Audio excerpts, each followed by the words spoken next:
Chilli powder అన్ని రకాల వంటలకు పచ్చళ్లకు సరైన chilli powder. No colour, no chemicals.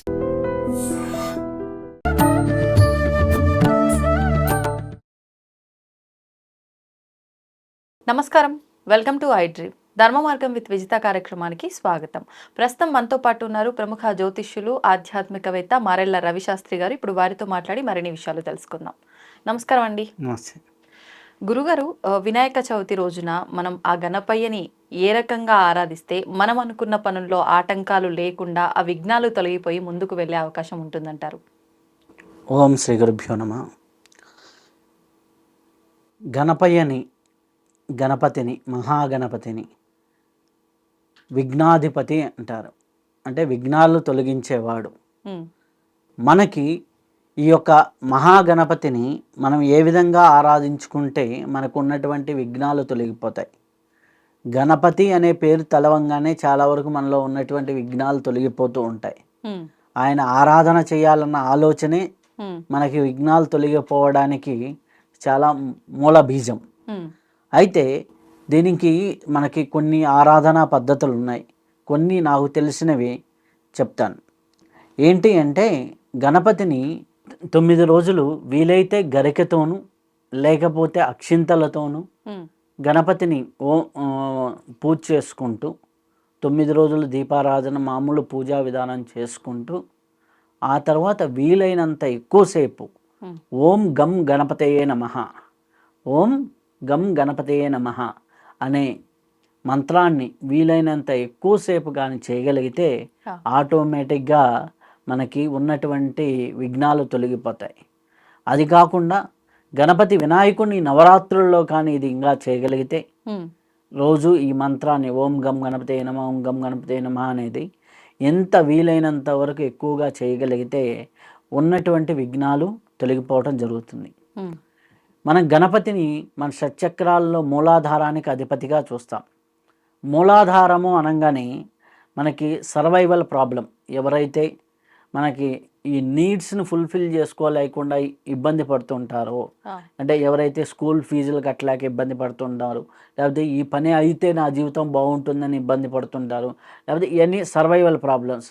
కొద్దిగా శాలరీలో జాబ్లో ఇంక్రిమెంట్ వస్తే బాగుంటుందని అనుకుంటుంటారు, లేకపోతే నాకేదో ఈ కష్టం వచ్చింది దాటితే బాగుండని, లేకపోతే ఈ ఇబ్బంది వచ్చింది దాటితే బాగుండని, ఇట్లాంటి వాళ్ళందరూ కూడా ఈ గణపతి ఆరాధనని చేస్తే మూలాధార శుద్ధి అనేది జరుగుతుంది. మూలాధార చక్రం ఎప్పుడైతే శుద్ధి అవుతుందో వాళ్ళకు ఉన్నటువంటి నీడ్స్లో ఉన్నటువంటి ఇబ్బందులన్నీ కూడా, సర్వైవల్గా ఉన్నటువంటి ఇబ్బందులన్నీ కూడా తొలగిపోతాయి. ఆ తర్వాత జాబులో ఉన్నతి రావటం, అలాగే వారు చేస్తున్నటువంటి ఉద్యోగం ప్రదేశంలో ఉన్నటువంటి ఇబ్బందులు కానివ్వండి, ఇట్లాంటి ఈర్ష్యా ద్వేషాలు తాలూకు ఇబ్బందులు కానివ్వండి, ఇటువంటి అన్నీ కూడా గణపతి ఆరాధన చేసినప్పుడు పోతాయి. అలాగే మనకి గణపతిని ఎప్పుడైతే మనం ఆరాధన చేస్తూ ఉంటామో మనకి జాతక చక్రంలో కూడా బృహస్పతి గ్రహం యొక్క బలం పెరుగుతూ ఉంటుంది. అంటే గురుబలం పెరుగుతూ ఉంటుంది. గురుబలం ఎప్పుడైతే పెరుగుతుందో జీవితం చాలా స్మూత్గా వెళ్ళటం అనేది అవుతూ ఉంటుంది. ఎప్పుడైతే గురుబలం పెరుగుతూ ఉంటే ఆటోమేటిక్గా మన జీవితం అనేది చాలా స్మూత్ అవుతూ ఉంటుంది. కాబట్టి గణపతి ఆరాధనని ఎవరైతే ఓం గం గణపతయే నమః అనేది చేస్తూ ఉంటారో వాళ్ళకి చాలా బాగుంటుంది. మొన్న ఎవరికో ఇట్లా చెప్పినప్పుడు మేము హాస్టల్లో ఉంటాం, ఎలా కుదురుతుందనేసి ఒకరు అడిగారు. హాస్టల్లో ఉంటే పూజ చేయలేకపోతే స్నానం చేసి ప్రశాంతంగా ఈ మంత్రం వరకైనా ఓం గం గణపతయే నమః, ఓం గం గణపతయే నమః చేసుకుంటూ ఉంటే సంఖ్యమైన చూసుకోవాలంటారా? ఇది రోజుకి 1 గంట తగ్గకుండా, రోజుకి 1 గంట గంటన్నర తగ్గకుండా చేసుకుంటూ వెళ్తూ ఉంటే ఒక 40 రోజులు లేకపోతే 90 రోజుల్లో వాళ్ళకి ఖచ్చితంగా మంచి రిజల్ట్స్ వస్తాయి. ఎందుకు అంటే 1 గంట అంటే గంట సేపు కానీ చేయగలిగితే 4 నుంచి 5 వేలు చేయొచ్చు ఈ మంత్రాన్ని. అప్పుడు ఒక 40 రోజులు చేస్తే ఏమవుతుంది, 4 లక్షల ఆటోమేటిక్గా రోజుకి 40,000 అంటే 1,00,000 దాటిపోతుంది. అదే 90 రోజులు చేశారనుకోండి 3.5 లక్షలు 4 లక్షల దాకా తేలుతుంది. గణపతి మంత్రాన్ని 4 లక్షలు చేస్తే సిద్ధి అనేసి మన శాస్త్రాల్లో చెప్పబడింది. కాబట్టి ఎప్పుడైతే ఓం గం గణపతయే నమః అనేది 4 లక్షల సార్లు చేయగలిగితే మంచిది. లేదు ఇందనక మొట్టమొదట్లో మనం చెప్పినట్టు 9 రోజులు ఉమ్, రోజుకు 1 గంట సేపు చేసినా మనకి 24,000 జపం దాటింది అనుకోండి. ఓకే 24,000 జపం దాటంగానే మనకు ఉన్నటువంటి ఇమీడియట్ ఇబ్బంది, ఎవరికో డబ్బులు ఇవ్వాలి, దొరకటం లేదు, రావాల్సింది రావటం లేదు, ఇమీడియట్గా సొల్యూషన్స్ ఏదో రూపేణ వేరే చోట నుంచి అందటం కానీ ఇట్లాంటివి జరుగుతూ ఉంటుంది. ఓకే 24,000 అంటే 4 గంటలు 5 గంటలు కూర్చుంటే ఉదయం 2:30 గంట, సాయంత్రం ఒక రోజులో కూడా చేయొచ్చు. అవును కానీ మనం ఈ 9 రోజుల్లో రోజుకు 1 గంట సేపు కానీ చేసుకుంటూ వెళ్తూ ఉంటే ఆటోమేటిక్గా మనకి ఇది అవుతూ ఉంటుంది. వీలైతే ముందర గణపతికి అష్టోత్తర పూజ, ఉమ్, అలాగే గరికతో పూజ చేసుకొని ఆటోమేటిక్గా చేయగలిగితే చాలా చాలా బాగుంటుంది. ఉమ్, గరికతోని ఎందుకు పూజ చేయాలి అంటే వినాయకుడికి గరిక అంటే చాలా ఇష్టం. ఎందుకు గరికతో పూజ చేస్తే ఏం జరుగుతుంది అంటే రాహుగ్రహ దోషం పోతుంది. ఉహు, ఆ, అలాగే గరికని మనం వాడేటప్పుడు ఔషధ గుణాల్లో వాతపిత్త కపాలకి మనకి బాడీలో ఉన్నటువంటి వాతపిత్త కపాలని బ్యాలెన్స్ చేసేదిగా మనం చెప్తాం. అవును అలాగే ఈ యొక్క గరికని మనకి రాహుగ్రహానికి రాహు దోషానికి తీసేసేదానికి కూడా ఉపయోగిస్తాం. ఉమ్, కాబట్టి మనం హోమ ద్రవ్యాల్లో గరిక వేస్తున్న రాహుగ్రహానికి సంబంధించి చేస్తాం. సో ఒక పక్క రాహు గ్రహాన్ని తీసేస్తూ గురుగ్రహాన్ని పెంచుతూ గురుబలాన్ని పెంచుతూ ముందుకు వెళ్తూ ఉంటే వీళ్ళ జీవితం అనేది సస్యశ్యామలంగా మారుతూ ఉంటుంది. కాబట్టి గణపతి ఆరాధనని ఎవరైతే ఈ విధంగా చేస్తారో అంటే 9 రోజులు మామూలు రోజుల్లో చేయొచ్చు, ఇంకా ఎస్పెషల్లీ గణపతి నవరాత్రి రోజుల్లో కానీ చేయగలిగితే చాలా మంచి ఫలితం అయితే ఉంటుంది, చాలా అద్భుతంగా ఉంటుంది. గణపతి నవరాత్రి రోజుల్లో కుదరని వాళ్ళు కూడా ఈ సాధనని ఇలా హ్యాపీగా చేసుకోవచ్చు. 9 రోజులు హ్యాపీగా పసుపు గణపతిని పెట్టుకొని గరికతో అష్టోత్తరంతో పూజ చేసుకుంటూ ఈ మంత్రాన్ని వీలైనంత మనకి బెల్లం కానీ ఇట్లా నైవేద్యం పెట్టేసిన తర్వాత ఆ యొక్క నైవేద్యాన్ని పెట్టేసుకొని వాళ్ళకి వీలైనట్లుగా దీపారాధన అవి చేసేసుకొని మామూలుగా బెల్లం నైవేద్యం పెట్టుకొని ఆటోమేటిక్గా ఈ మంత్రాన్ని వీలైనంత సేపు చేసుకుంటూ ఉంటే చాలా అద్భుతమైన ఫలితాలు వస్తాయి. ఇవి ప్రాక్టికల్గా చాలామంది జీవితాల్లో మారినాయి. అలాగే నాకు తెలిసిన ఒక అమ్మాయికి వేరే కంపెనీలో పనిచేస్తుంది. కంపెనీలో పనిచేస్తూ ఇట్లా జాతకం కోసం వచ్చినప్పుడు ఇది చేసుకోమని చెప్తే అమ్మాయి 18,000 ఎంతో శాలరీకి పనిచేస్తుంది, 18,000కి పనిచేస్తూ ఉంటే వేరే చోట ఆపర్చునిటీ వచ్చి వెళ్ళిపోయింది. అమ్మాయికి గురుబలం తక్కువగా ఉంది, ఆల్రెడీ 6 years ఎక్స్పీరియన్స్ ఉన్నా కానీ పెరగటం లేదనమాట. అదే టక్మని ఏమైపోయింది అంటే వేరే కంపెనీ వాళ్ళు పిలిచి ఇప్పుడు మీరు అనుకున్నంత మేము శాలరీ ఇవ్వలేము, కానీ ఇప్పుడు ఫస్ట్ దానికి అయితే 1 lakh శాలరీ ఇస్తామన్నారు. ఎక్కడ 18,000, ఎక్కడ 1 lakh? అంత మార్పా? ఆ అమ్మాయి ఎట్లా అంటే సీరియస్గా కూర్చొని రోజు చేయటం మొదలుపెట్టింది. ఒక 8 lakhs వరకు చేసింది. టక్మని ఆ అమ్మాయి ఉండేది ఉప్పల్లో, బంజారా హిల్స్లో ఎక్కడికో జాబ్కి వచ్చేది, రోజు ట్రావెల్. ఇప్పుడు కొత్తగా వచ్చిన కంపెనీ ఆ అమ్మాయి ఉన్న ఇంటి నుంచి 200 మీటర్ల దూరం. ఓకే ఓకే అంటే కన్వీనియన్స్, మంచి శాలరీ, అన్ని విధాలుగా సౌఖ్యంగా సౌలభ్యంగా సుఖప్రదంగా జీవితం అనేది హ్యాపీగా వెళ్ళడానికి హ్యాపీగా ఉంది. అమ్మాయి చార్టెడ్ అకౌంటెంట్ అసిస్టెంట్ అనమాట. సో వేరే కంపెనీ వాళ్ళు అక్కడ తీసుకొని ఒక సిఏకి ఇక్కడ ఆఫీస్ ఉంది, అక్కడ ఒక ఆఫీస్ ఉంది. అమ్మాయి అన్నీ తెలుసు కాబట్టి హ్యాపీగా మొత్తం నువ్వు ప్రాసెస్ అంతా నువ్వు చూసుకొని నేను వచ్చి సంతకం పెడతానని ఒక ఆఫీస్ని అమ్మాయికి హ్యాండ్ ఓవర్ చేశారు. సో కాబట్టి అంత శాలరీ ఇచ్చి చేశారు. అంటే ఇది యాదృచ్ఛికంగా జరగల. అమ్మాయి ఒక 2 నెలల పాటు తీవ్రమైన సాధన, రెండోది యోగ్యత. ఆ అమ్మాయికి ఆల్రెడీ పని పట్ల ఒక యోగ్యత ఉంది, అర్హత ఉంది, సాధన ఉంది. ఈ 3 కలిసినప్పుడే వస్తాయి. ఎవరో ఒకరు వచ్చేసి నేను చేస్తాను అంటే అలా కాదు. వాళ్ళకి తగిన యోగ్యత ఉండాలి, అర్హత ఉండాలి, సాధన ఉండాలి. ఈ 3 కలిసినప్పుడు వాళ్ళ జీవితం అనేది సస్యశ్యామలంగా మారుతుంది. సాధారణంగా ప్రదక్షిణలు చేస్తూ ఉంటాం.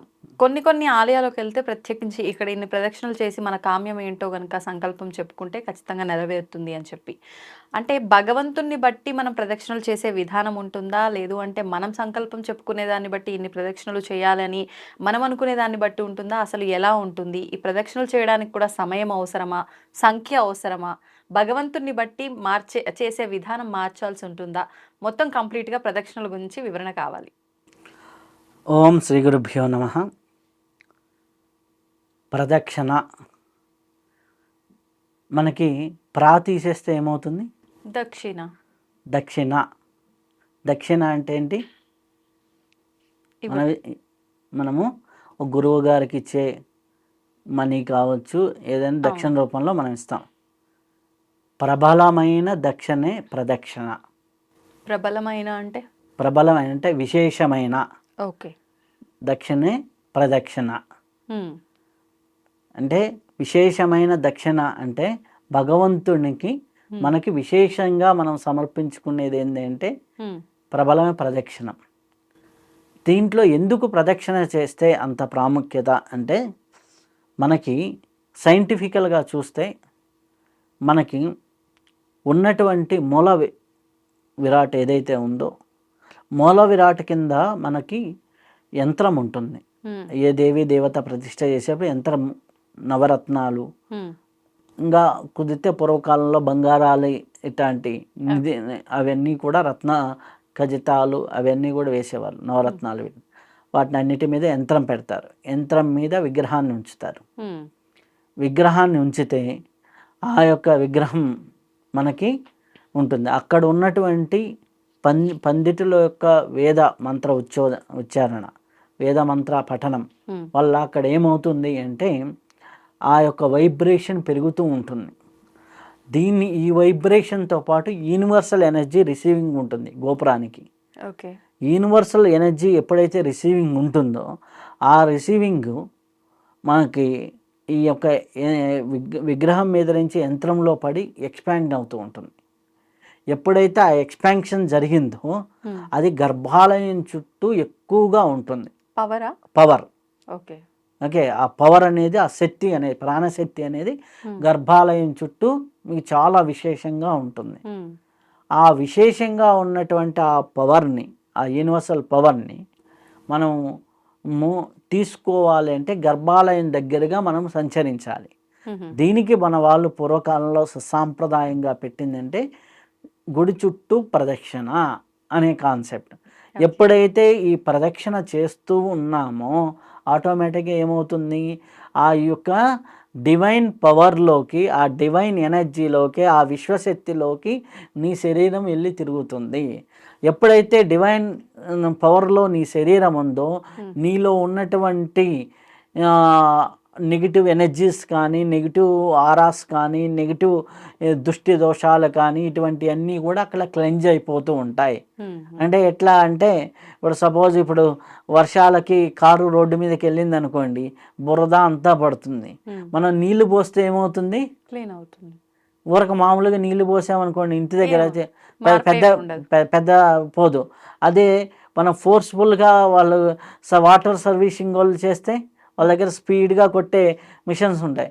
అలా మీ బాడీని మీరు సర్వీస్ చేసుకోవాలంటే ప్రతి ఆలయంలో ప్రదక్షిణ చేయాలి. ఓకే. సింపుల్గా మనకు గర్భాలయంలో ఉన్నటువంటి దేవీ దేవత ఎలా అంటే, మీ దగ్గర మొబైల్ ఉంది, మొబైల్లో సిమ్ లేదనుకోండి ఏమైనా ఉంటుందా? ఆ సిమ్ లాంటిదే యంత్రము. ఎప్పుడో మన వాళ్ళు యంత్రశక్తిలో కనిపెట్టారు. ఇప్పుడు సిమ్ సిగ్నల్ లాగుతుందని అంటారు. సిమ్మే సిగ్నల్ లాగినప్పుడు అప్పుడు యంత్రము మంత్రము కలిసిన చోట ఎందుకు సిగ్నల్ లాగదు? అదే positive aura, universal positive energy. ఎక్కడైతే ఆ పాజిటివ్ ఎనర్జీ ఉందో ఆ దేవతా స్వరూపం. అంటే శివుడికి అయితే శివస్వరూపం, విష్ణుమూర్తి అయితే స్థితికి తత్వం, అమ్మవారు అయితే అమ్మవారి తత్వం, గణపతి అయితే గణపతి తత్వం, సుబ్రహ్మణ్యుడు అయితే సుబ్రహ్మణ్య తత్వం. ఏ దేవతా తత్వం అక్కడికి రావడం జరుగుతుంది. ఆ తత్వంలోకి పోయి నువ్వు ఎప్పుడైతే ప్రదక్షిణ చేస్తూ ఉంటావో ఆటోమేటిక్గా ఏమవుతుంది, నీ ఆరాలో ఉన్నటువంటి నెగిటివిటీ తగ్గటం మొదలు పెడుతుంది. ఓకే. ఇప్పుడు గణపతి ఉంది, గణపతి యొక్క తత్వం ఆలయం దగ్గరికి వెళ్ళి నువ్వు ప్రదక్షిణ చేస్తూ ఉన్నావు. ఆటోమేటిక్ గణపతి ఏంటి, నీ చక్రాల్లో మూలాధారానికి అధిపతి. మూలాధార అధిపతి అయినప్పుడు నీకు సర్వైవల్ ప్రాబ్లమ్స్, ఉద్యోగ సమస్యలు అన్నీ తీరుస్తాడు. అదే సుబ్రహ్మణ్య ఆలయానికి వెళ్ళి ప్రదక్షిణ చేసావు, సుబ్రహ్మణ్యం సంతాన కారకానికి సంబంధించినటువంటి రిలేటెడ్ ఇష్యూస్ అన్నిటికీ సంసారం బాగుండాలన్నా, మన పరిస్థితులు బాగుండాలన్నా వీటికి సుబ్రహ్మణ్యుడి చుట్టూ ప్రదక్షిణ చేస్తాం. కొంతమంది మానసికంగా ధైర్యం ఉండరు, హనుమాన్ గుడికి వెళ్ళి ప్రదక్షిణ చేస్తే ఆ ధైర్యం అనే శక్తి, అక్కడ ఎనర్జీ ఉంటుంది కాబట్టి ఆ ధైర్య శక్తిలో నువ్వు తిరిగితే ఆటోమేటిక్గా నీలో ధైర్యం డెవలప్ అవుతుంది. అందుకని మన వాళ్ళు ఏంది ఒక్క రోజులో డెవలప్ అవ్వదు కాబట్టి రోజుకు నువ్వు వెళ్ళి ఒక 3 ప్రదక్షిణాలు, 5 లేకపోతే 9 లేకపోతే 27 అలా 108 చిన్న ఆలయాలు అయితే 108 ప్రదక్షిణాలు చేయమంటారు. అలా ప్రదక్షిణాలు 108 చేయటం వల్ల నువ్వు తెలియకుండా ఆ ఆరాలో నువ్వు సంచరిస్తూ ఉంటే ఆటోమేటిక్ నీ వీక్నెస్ డల్ అవుతుంది, నీలో పాజిటివ్ ఎనర్జీ ఉంటుంది. నీలో సౌమ్యం కావాలి, లలితా అమ్మవారి గుడికి వెళ్ళి ప్రదక్షిణ చేయి. నీకు ఆవేశం ఎక్కువ అయిపోయింది, లలితా అమ్మవారి గుడికి వెళ్ళి ప్రదక్షిణ చేయి. అలాగే నీలో మా శత్రు బాధలు ఎక్కువ అయిపోయినాయి, ఏ దుర్గా గుడికో ఏ అమ్మవారి గుడికో వెళ్ళి ప్రదక్షిణ చేయి. దృష్టి దోషాలు ఉన్నాయి, దృష్టి దోషాలకు సంబంధించిన మనకి దైవం శివాలయానికి వెళ్ళి చేయండి. గ్రహ బాధలు ఉన్నాయి, శివాలయానికి వెళ్ళి చేయండి. నవగ్రహ బాధలు ఉన్నాయి, నవగ్రహాల చుట్టూ ప్రదక్షిణ చేయండి. ఇవన్నీ మన శాస్త్రంలో చెప్పారు. ఎందుకంటే ఆ ఎనర్జీ ఎక్కువగా ఉన్న ప్రదేశంలోకి వెళ్ళి నువ్వు ఎప్పుడైతే తిరుగుతావో అప్పుడు ప్రదక్షిణ ఉంటుంది. ఇది ఒక అర్థమైతే, మరొక అర్థం ఏంటి అంటే భూమి ఇలా తిరుగుతూ ఉంటుంది. ఈ తిరిగే దానికి నువ్వు అదే కోణంలో ఇంకొక రౌండ్ వేసావనుకో ఏమైంది, అదే కోణంలో ఇంకొక రౌండ్ వేసావనుకోండి, భూమి ఒక చుట్టూ తిరిగితే ఒక రోజు, అదే కోణంలో నువ్వు ఇంకొక రౌండ్ వేసావంటే ఒక రోజు అయిపించుకున్నట్టు. ఒకవేళ నీకు ఏదన్నా నెగిటివ్ పరిస్థితి ఒక 6 నెలల పాటు ఉంది, నువ్వు ఒక దైవం చుట్టూ వెళ్ళి 180 ప్రదక్షిణాలు తిరిగావు అనుకోండి, నీకు 180 రోజులకు నువ్వు కాలంలో ముందుకు వెళ్ళినట్లు, దాన్ని తప్పించుకున్నంత. ఇప్పుడు నీకు ఒక ఏళ్ళనాటి శని ఉంది, ఏళ్ళనాటి శని అంటే 7.5 సంవత్సరం.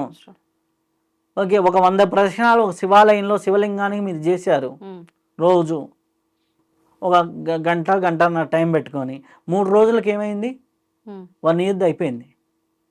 21 రోజులు చేస్తే 7 సంవత్సరాలు అయిపోయింది. దాని బాధ నివృత్తి జరిగింది. ఓకే, నిజంగా ఇంత ఫలితం ఉంటుందంటారా? ప్రదక్షిణ ప్రబలమైన దక్షిణ,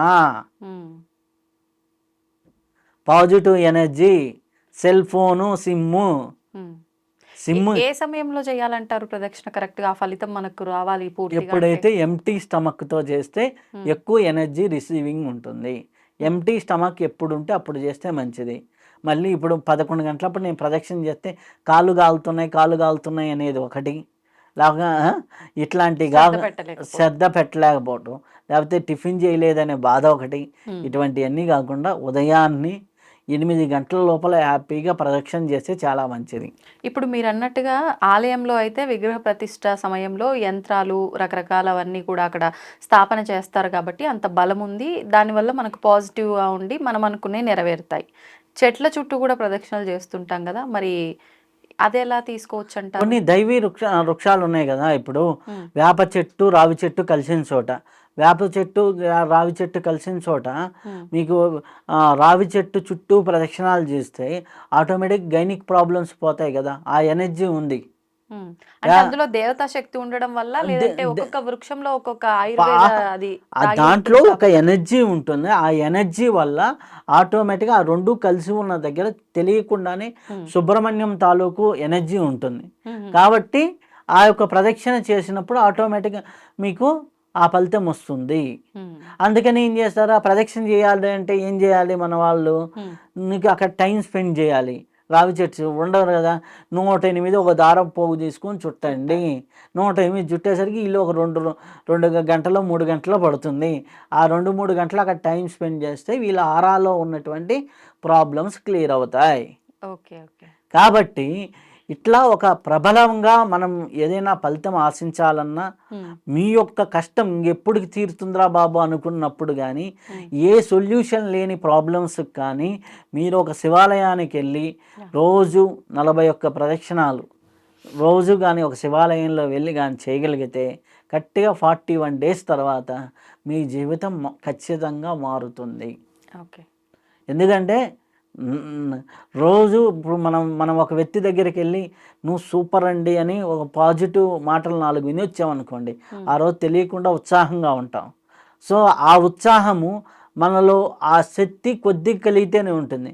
అలా 41 రోజులు రోజు నింపుకుంటూ కానీ ఉన్నామనుకోండి, ఆటోమేటిక్గా ఏమవుతుంది, నీ సబ్కాన్షియస్గా, కాన్షియస్గా, ఫిజికల్గా ఎంతో అవుతుంది. నేను చాలామందికి నా దగ్గరికి జ్యోతిష్యానికి వచ్చే వాళ్ళకి చెబుతా, ఏమంటే మీరు ఎక్కడో వాకింగ్ చేసే బదులు ఉదయం పూట 4 చెంబులు స్నానం చేసి దగ్గరలో ఉన్న గుడికి వెళ్ళి హ్యాపీగా ఒక 108 రౌండ్లు కొట్టండి. పుణ్యము పురుషార్థము 2 ఉంటాయి. వాకింగ్ అవుతుంది, దైవ స్మరణ అవుతుంది. ఈ తిరుగుతూ తిరుగుతూ ఏదో ఒక నామంగా అన్నారనుకోండి, నామం ద్వారా పాజిటివ్ ఎనర్జీ, దైవం ద్వారా పాజిటివ్ ఎనర్జీ, ఆలయం ద్వారా పాజిటివ్ ఎనర్జీ, నడవడం ద్వారా పాజిటివ్ ఎనర్జీ, ఇవన్నీ పాజిటివ్ ఎనర్జీస్. చేసేది ఎలాగో వాకింగ్ చేస్తాం కానీ ఇక్కడైతే పుణ్యం పురుషార్థం కూడా హ్యాపీగా ఉంటుంది. వెళ్ళి పూర్వకాలంలో అదే కదమ్మా, ఇంత పెద్ద ఆలయాలు ఎందుకు కట్టారు? ఆలయానికి నడుచుకుంటూ వెళ్ళేవాళ్ళు, ఉదయాన్నే ఇంట్లో మంచినీళ్ళు కూడా ముట్టకుండా స్నానం చేసి వెళ్ళేవాళ్ళు, వెళ్ళి గుడిలో తీర్థం తీసుకున్న తర్వాతే మంచినీళ్ళు తాగేవాళ్ళు. ఈ గుడిలోకి వెళ్ళిన తర్వాత గుడి చుట్టూ ప్రదక్షిణ చేసి వచ్చేసరికి ఏమైంది, అంతా తిరిగి వచ్చే ఈయన పక్షంలో ఒక 2 కిలోమీటర్లు అయిపోతుంది. ఇదంతా చేసేవాళ్ళు కదా, అటువంటి పరిస్థితి ఉండేది. ఇప్పుడు అది లేదు. కాబట్టి మనము ప్రదక్షిణను ఆచరిస్తే మీ జీవితంలో ఉన్న కర్మ పోతుంది, కాలానికి అతీతంగా మీరు జీవించే విధానంలోకి వెళ్తారు, కాలాతీతులు అవుతారు. కాలంలో వచ్చే కష్టాలని జయించడానికి ప్రదక్షిణ అనేది ఒక ప్రబలంగా ఉంటుంది. ప్రబలమైన దక్షిణ, అత్యున్నతమైన దక్షిణ మీరు సమర్పించాలి అంటే ప్రదక్షిణలు బాగా చేయండి. మనం ఇంతకుముందు మాట్లాడుకున్నప్పుడు శ్వాసకు సంబంధించిన పుస్తకంలో గురించి మాట్లాడుకున్నప్పుడు ఉద్యోగస్తులకి సంబంధించిన ఇబ్బందులు ఏవైనా ఉంటే గనక మనం శ్వాస పైన ఫోకస్ చేసి, అంటే ఈ విధంగా గనక చేస్తే దాని ఇబ్బంది తొలగిపోయి ముందుకెళ్ళే అవకాశం ఉంటుంది అని చెప్పి మీరు చెప్పడం జరిగింది. అంటే నాకు గుర్తులేదు కరెక్ట్గా, కానీ సూర్యనాడి చంద్రనాడి ఏదో సంథింగ్ దానికి సంబంధించిన శ్వాస అని చెప్పి చెప్పారు. ఆ విషయాన్ని ఒక్కసారి మనం అంటే ఏ విధంగా చేస్తే ఉద్యోగస్తులు ఇబ్బంది నుంచి బయటపడతారు దాని గురించి మాట్లాడుకుందాం. ఓం శ్రీ గురుభ్యో నమః. ఇది శ్వాస గురించి మనం తెలుసుకునేటప్పుడు నేను రాసినటువంటి శ్వాస పుస్తకంలో ఉద్యోగస్తులు గురించి ఒక చాప్టర్, 6వ చాప్టర్లో క్లియర్గా మెన్షన్ చేయడం జరిగింది. అయితే చాలామంది కూడా ఇంటర్వ్యూ చూసిన వాళ్ళు ఉద్యోగంలో రాణించాలంటే మేము ఏ శ్వాస పీల్చుకోవాలి, అలాగే ఇంటర్వ్యూలకు వెళ్ళినప్పుడు ఏ శ్వాస పీల్చుకోవాలి, అలాగే మనం ఉద్యోగం వెళ్ళేటప్పుడు సక్సెస్ అవ్వాలి అంటే ఏ శ్వాస ఉంటే బాగుంటుంది, ఇవన్నీ కొన్ని క్వశ్చన్స్ దాని కింద కామెంట్స్ చేయడం జరిగింది. అయితే ఇదేంటంటే అందరికీ కామన్గా ఉండేది. అయితే ఫస్ట్ నేను చెప్పేది ఏంటంటే వాళ్ళకి యోగ్యత ఉండాలి. ఫస్ట్ యోగ్యత ఉండాలి, అర్హత ఉండాలి. ఈ 2 ఉన్నప్పుడు ఈ టెక్నిక్ అనేది ప్లస్ అవుతుంది. ఓకే, ఇప్పుడు 70 మార్కులు వచ్చేవాడికి 75 రావాలి అంటే ఈ టెక్నిక్ పనికి వస్తుంది. నాకు 70 రావు, నాకు 7 మార్కులే వస్తాయి, 75 రావాలంటే కష్టం. అంటే మన ప్రయత్నం ఉండాలి, దానికి తగ్గ లక్ ఫ్యాక్టర్ కింద ఇది యాడ్ అవుతుంది. ఓకే, లక్ ఫ్యాక్టర్ కింద యాడ్ అవుతుంది. ఇప్పుడు మీరు ఒక ఉద్యోగానికి సంబంధించిన ఎగ్జామ్కి వెళ్తున్నారు, రిటర్న్ ఎగ్జామ్లో మీకు ఏమి ఉండాలి, మీరు ప్లెజెంట్గా ఉండాలి, బాగా రాయాలి return exam. Okay, competitive exam అనుకోండి, బాగా రాయాలి. బాగా రాయాలంటే బాగా జ్ఞప్తికి రావాలి. బాగా జ్ఞప్తికి రావాలి అంటే మీకు రైట్ నాస్టల్ బాగా పనిచేయాలి. అంటే కుడి ముక్కులో శ్వాస ఉన్నప్పుడు మీరు ఇట్లా పెట్టుకొని చూస్తే ఎప్పుడూ కూడా ఎడమ ముక్కులో శ్వాస, కుడి ముక్కులో శ్వాస ఎప్పుడు కూడా 2 ఈక్వల్గా ఉండవు. ఒకటి 40, ఒకటి 60, లేకపోతే 70-30 ఇట్లా ఉంటుంది. ఓకే, ఈ 70% ఎక్కువ ఏ సైడ్ అయితే ఉందో ఆ యాక్టివిటీస్ మనం అప్పుడు అట్రాక్ట్ అవుతుంటాం. ప్రతి 90 నిమిషాలకి ఆటోమేటిక్గా మారుతూ ఉంటుంది. ఎడానాడి నుంచి పింగళకి, పింగళ నాడి నుంచి ఎడాకి. అంటే ఎడా పింగళ అంటే అర్థం కాకపోవచ్చు, కాబట్టి సింపుల్గా అర్థమయ్యే లాంగ్వేజ్లో రైట్ నాస్టల్లో ఉన్నదాన్ని పింగళ నాడి అంటారు, సూర్యనాడి. లెఫ్ట్ నాస్టల్లో ఉండేదాన్ని చంద్రనాడి అంటారు, అంటే ఎడం ముక్కులోది. దాన్ని ఇడానాడి కూడా అంటారు. కాబట్టి ఇడా అన్న చంద్రనాడి అన్న లెఫ్ట్ నాస్టల్ అన్న ఒకటే. సూర్యనాడి, పింగళ నాడి, రైట్ నాస్టల్ అన్న ఒకటే. కాబట్టి రైట్ నాస్టల్లో మీకు శ్వాస ఆడుతూ ఉంటే ఆటోమేటిక్గా మీరు ఎగ్జామినేషన్ బాగా రాస్తారు. ఎందుకు? స్ఫురణాశక్తి ఎక్కువ ఉంటుంది. అదే లెఫ్ట్ పని చేసింది అనుకోండి, నేను ఇది చదివానండి, నోటి దాకా వచ్చింది, నేను చెప్పలేకపోతున్నా, లేకపోతే రాయలేకపోతున్నా, గుర్తు రావటంలా, ఇది నాకు బాగా తెలుసు దీని ఆన్సర్ అని ఉంటుంటుంది. ఎందుకంటే చంద్రతత్వం అనేది నిద్రాతత్వము.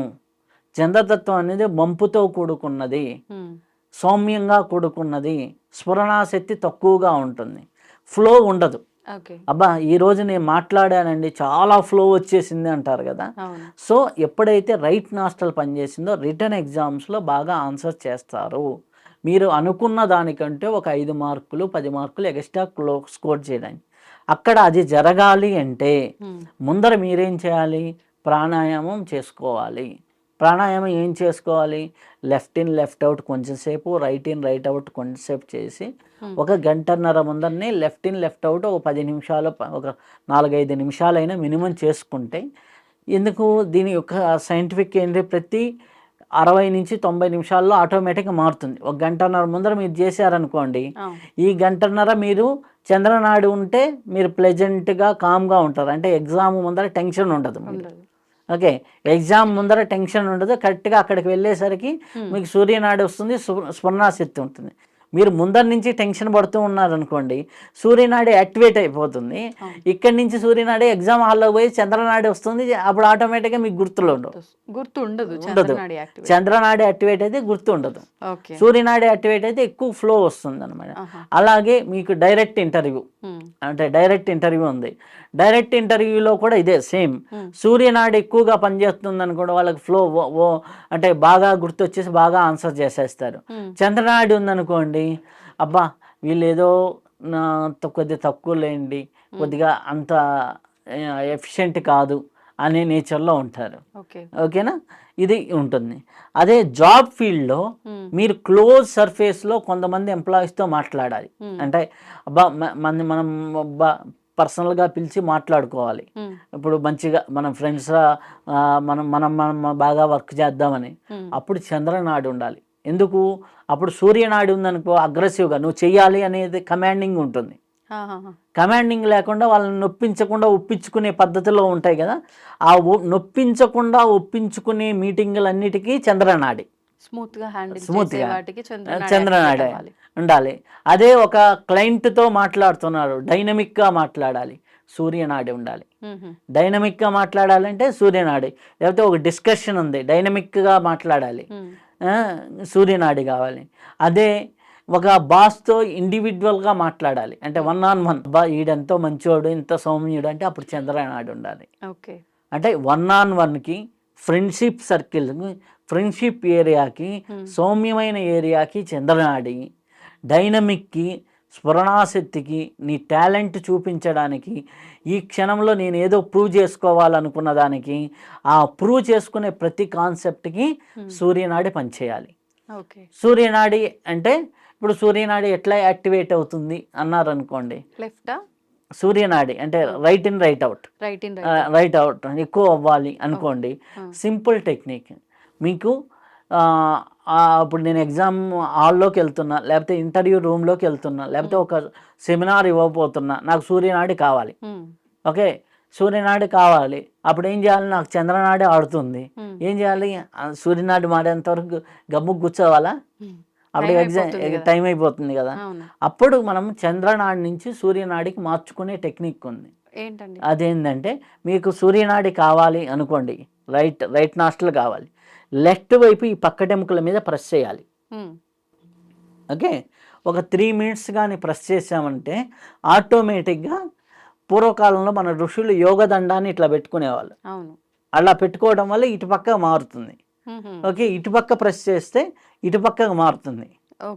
సో ఎప్పుడైతే మీకు ఏ నాడి కావాలంటే అట్లా మార్చుకోవచ్చు అన్నమాట. అంటే మనం నాడికి ఇక్కడ మీరు చెప్పిన పక్కటెముకలకి సంబంధం ఉంది. ఆహా. ఇప్పుడు మీకు ఇట్లా శ్వాస వస్తుంది అనుకోండి, ఆ. ఇప్పుడు మీకు రైట్ నాస్ట్రల్ కావాలి అంటే లెఫ్ట్ పక్కన పక్కటెముకల మీద ప్రెస్ చేయాలి. ఓకే. పూర్వకాలంలో కమండలాన్ని ఇట్లా సంఖ్యలో పెట్టుకునేవాళ్ళు. అవును. లేదు ఇప్పుడు కమండలం మనం తెచ్చుకోలేం కదా, హ్యాపీగా ఇట్లా చేయి పెట్టి ప్రెస్ చేసుకోవాలి. ఓకే. ఓకే, ఆటోమేటిక్గా మారిపోతుంది. లేదు రిక్వెస్టింగ్ టైం అంతా కూడా లెఫ్ట్ నాస్ట్రల్, కమాండింగ్ టైం అంతా కూడా రైట్ నాస్ట్రల్. ఓకే. ఓకే, ఇది మీరు ఫాలో అవుతూ ఉంటే మీ కింద ఎంప్లాయీస్ని కమాండ్ చేయాలన్నప్పుడు రైట్ నాస్ట్రల్ ఉంది అంటే మీ సక్సెస్. వాళ్ళు దెబ్బకి భయపడి హ్యాపీగా పనిచేస్తారు. ఓకే. ఇది మన డైలీ రొటీన్లో కూడా ఉపయోగపడుతుంది. ఓకే. జాబ్లో మీకు ఒక పెర్ఫార్మెన్స్ చేయాలి, పెర్ఫార్మెన్స్ చేయాలన్నప్పుడు రైట్ నాస్ట్రల్ ఉందనుకోండి, ప్రూవ్ చేసే ప్రతి కాన్సెప్ట్కి రైట్ నాస్ట్రల్, ఓకే. ఫ్రెండ్షిప్ చేసే ప్రతి కాన్సెప్ట్కి లెఫ్ట్ నాస్ట్రల్. ఓకే, ఈ రెండింటిని బ్యాలెన్స్ చేసి ఎండి అవ్వాలనుకో, ఈ రెండింటిని బ్యాలెన్స్ చేసి ఈక్వల్ పొజిషన్ ఒకటి ఉంది, అది సుషుమ్న. దాని గురించి అర్థం అవ్వాలంటే ఈ ఇడా పెంగ్లాకే జనాలు కన్ఫ్యూజ్ అవుతారు కాబట్టి అది తర్వాత చెబుతాను. సో ఈ టెక్నిక్ని మనం వాడుకుంటూ ఉంటే రిటర్న్ ఎగ్జామ్లోను, అలాగే పెర్ఫార్మెన్స్ దాంట్లోనూ, అలాగే వీటన్నిటిలో కూడా బాగా వస్తుంది. ఇంకా బెటర్గా కావాలంటే శ్వాస పుస్తకంలో చాలా క్లియర్గా ఇన్ఫర్మేషన్ ఉంది. హ్యాపీగా చదివిన వాళ్ళకి ఇంకా బెటర్గా అర్థమవుతూ ఉంటుంది.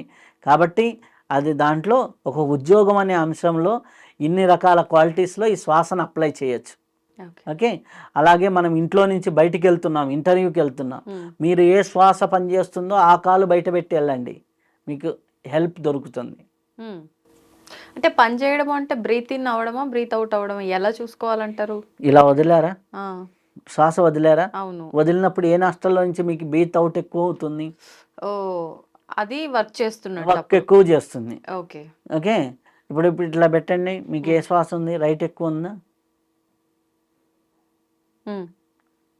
కదా, ఇక్కడ నుంచి ఎలా చెప్పాము రైట్ ఎక్కువ ఉందని? ఇదే స్వరయోగం టెక్నిక్. ఎదుటివాడి శ్వాసను కూడా గమనించగలిగే శక్తి వచ్చినప్పుడు ఎదుటి వాళ్ళ మైండ్ని కూడా రీడ్ చేసే కెపాసిటీ వస్తుంది కదా, వస్తుంది. మీరు అంటారు కదా ఒక్కోసారి ఎట్లా చెబుతున్నారు మైండ్లో అనేసి, ఇదన్నమాట టెక్నిక్. ఎప్పుడైతే ఈ బ్రీత్ని బ్యాలెన్స్ చేశారో, నీ బ్రీత్ అనేది ఈ మనం వదిలిన శ్వాసే కదా ఈ రూమ్లో ఉండే వాళ్ళందరూ కనెక్ట్ అయ్యేది. ఇక్కడ ఉన్న ప్రతి ఒక్కరూ శ్వాసతోనే అనుసంధానమే. ఈ శ్వాసని నువ్వు బ్యాలెన్స్ చేయగలిగితే అందరు నీకు బ్యాలెన్స్ అవుతారు. Simple logic. ఆ శ్వాసతో అందరినీ మార్చేయచ్చు. కాబట్టి అది ఒక అద్భుతమైన యోగ పద్ధతి. ఆ పద్ధతిని ఉపయోగించుకుంటే చాలా అద్భుతాలు జరుగుతాయి. దీన్నే మన యోగులు, క్రియాయోగం వాళ్ళు ఒక రకంగాను, సిద్ధయోగం వాళ్ళు ఒక రకంగాను, ఆనాపానసతి అనేసి గౌతమ బుద్ధుల దగ్గర నుంచి ఇప్పుడు పత్రిజీ గారి దాకా శ్వాస మీద ధ్యాస అనే పద్ధతిలోను, విపాసన వాళ్ళు విపాసన అనేసి, ఇట్లా మొత్తం శ్వాస పద్ధతే, కానీ ఒక్కొక్కరు ఒక్కొక్క చిన్న చిన్న వేరియేషన్తో అందించారు. కానీ దీన్ని టెక్నిక్ని పట్టుకుంటే, టెక్నాలజీని పట్టుకుంటే ఆటోమేటిక్గా జీవితం బాగుంటుంది.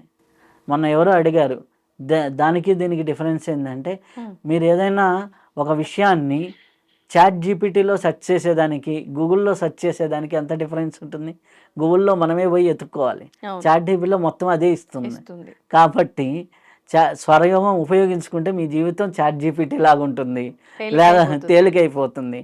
దాంట్లో ఉందనుకోండి ఆటోమేటిక్గా కొద్దిగా సర్చింగ్ మనకు మైండ్ వర్క్ ఎక్కువ అవుతుంది. సో సింపుల్గా మీకు అనుకూల పరిస్థితులు ఎక్కువగా ఉండాలి అంటే స్వరాన్ని ఉపయోగించుకుంటే చాలా అద్భుతమైన పరిస్థితులు, అద్భుతమైన ఇది మన జీవితంలో కలుగుతూ ఉంటాయి. వినాయక చవితి రోజున మనం పూజలు ఇవన్నీ ఎన్ని ఆచరించినా కథ విని మనం అక్షతలు నెత్తిలో వేసుకోవాలని చెప్తూ ఉంటారు. ఎందుకు అనంటే ఆ రోజు కనుక మనం పొరపాటున చవితి చంద్రుడిని కనుక చూసినట్లయితే ఇబ్బందుల పాలవుతాము అని చెప్పి. నిజంగా అసలు ఎందుకు ఆ రోజు మనం చంద్రుని చూడకూడదు? చూస్తే నిజంగా మనం నీలాప నిందలకు గురవుతామా? దాని నుంచి పరిహారం అక్షతలు వేసుకున్నంత మాత్రానే సరిపోతుందా? ఇంకేదైనా చేసుకునే అవకాశం ఉందా? శ్రీ గురుభ్యో నమః. ప్రశ్న మీరే చెప్పారు, సమాధానం మీరే చెప్పారు, మధ్యలో విషయం నేను చెప్తాను. ఓకే.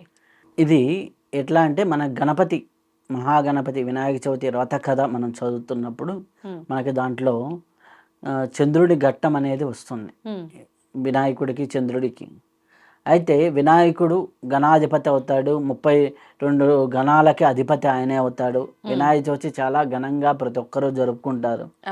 కుడుములు గుండ్రాలు అన్నీ ఆయనకి నివేదనగా ఇస్తూ ఉంటారు. హ్యాపీగా ఆయన స్వీకరిస్తూ ఉంటారు. స్వీకరించిన తర్వాత ఆ యొక్క భారీ శరీరంతో నడవలేక నడుస్తూ నిదానంగా వెళ్తూ ఉంటే పైనుంచి చూసిన చంద్రుడు,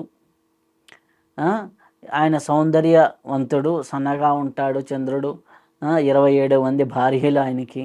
కాబట్టి అంత సౌందర్యవంతుడు కాబట్టి ఆయన ఏం చేశాడు, ఈయనని చూసి ఇట్లా ఇబ్బంది పడుతూ వెళ్తున్నాడని ఒక నవ్వు నవ్వుతాడు. అప్పుడు ఎవరైనా కొడుకుని చూసి నవ్వితే తల్లికి ఆటోమేటిక్గా కోపం వస్తుంది. పార్వతీ అమ్మవారికి కోపం రావటం, పార్వతీ అమ్మవారికి ఎప్పుడైతే కోపం వచ్చిందో చంద్రుడిని చూసిన వాళ్ళందరూ కూడా నీలాప నిందలు గురవ్వాలి అని శపిస్తుంది.